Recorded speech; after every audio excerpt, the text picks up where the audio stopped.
윤석열 전 대통령에 대한 2차 체포영장 집행을 이틀 앞두고 경호처와 경찰 간 무력 충돌이 우려됐던 지난 1월 13일, 검은 전술복에 헬멧을 쓴 대통령 경호처 요원들이 소총이 담긴 것으로 보이는 배낭을 메고 한남동 대통령 관저를 순찰합니다.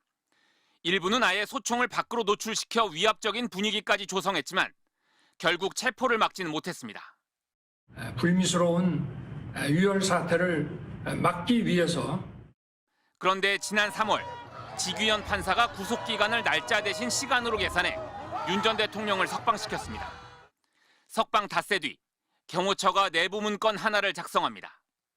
문건 제목은 경호작전용 자동소총 교체 사업 계획. 오래된 총을 새 걸로 바꿔 유사시 화력 증강과 전술 강화를 위한다고 돼 있습니다. 예산 22억 5천만 원을 들여 5.56mm 150정과 9mm 50정, 총 200정의 자동소총 구매 계획을 세운 겁니다.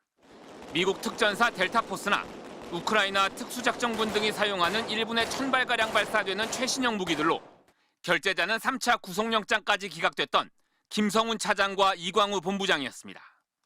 또 당시는 헌법재판소의 탄핵심판 선고가 늦어지며 국론 분열이 극심했던 시기로 한남동 관저 주변에서 윤어게인 집회가 매일 열리던 때였습니다. 김 여사가 총 안 쏘고 뭐 했냐고 질책성 발언했다는 보도도 나왔는데 사실이 아니라고 이미 정치권에선 당시 경호처가 윤 전 대통령의 복귀를 준비했던 것 아니냐는 비판이 나왔습니다. 탄핵당한 대통령에 대한 경호 자치는 최소로 하는 게 원칙입니다. 윤석열 씨의 사병화되어 있는 상황에서 자동소총을 교환한다는 것 자체에 대해서 의구심을 갖는 겁니다.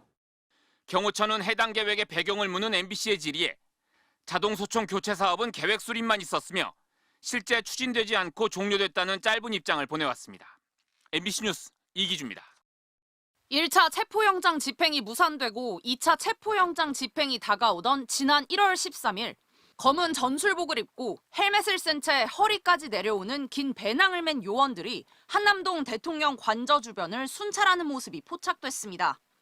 중무장한 대테러팀 요원들이었습니다.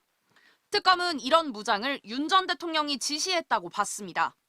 이보다 이틀 전인 1월 11일 김성훈 전 경호처 차장, 이광우 전 경호본부장 등과 점심을 먹으며 2차 체포영장 집행을 위해 특공대와 기동대가 들어온다고 하는데 걔들은 총을 쏠 실력도 없다.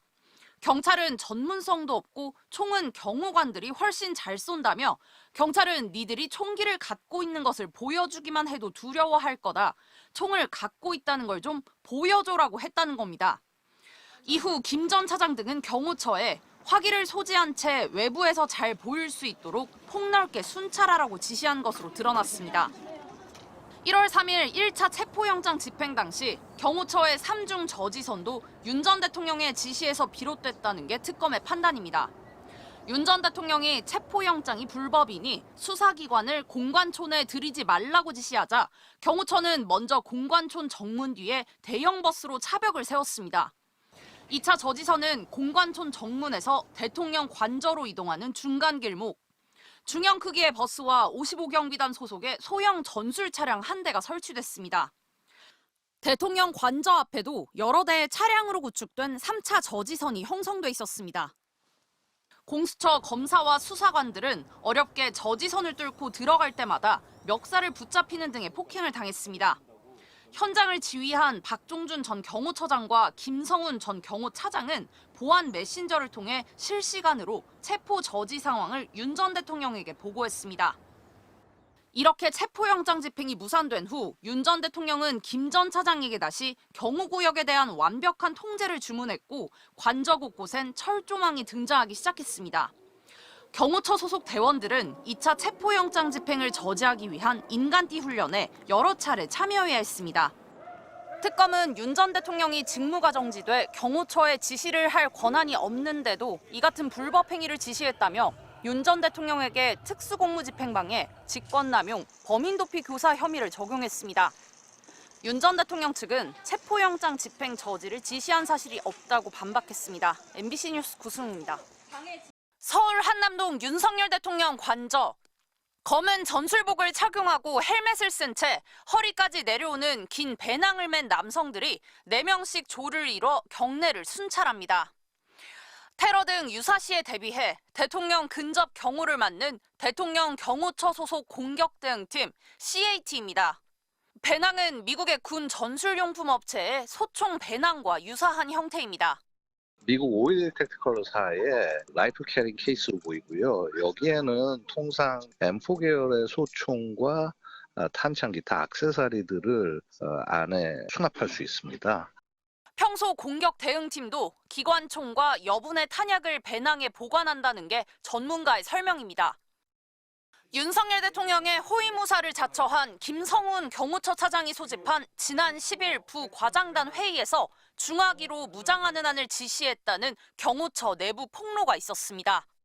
그 회의 직후부터 무장한 공격 대응팀 모습이 잇따라 포착되고 있습니다. 1차 체포영장 집행 전후 시점엔 관저 경내의 경호처 직원들은 무기가 안 보이는 평범한 옷차림이었는데 그때와는 분위기가 사뭇 달라진 겁니다. 김성훈 경호처 차장이 전술복과 헬멧 등 복장을 착용하고 언론에 노출되게끔 관저 주변을 순찰해라. 실탄을 포함한 화기는 가방에 넣어 노출되지 않게 휴대하도록 지시했다는 의혹도 제기됐습니다.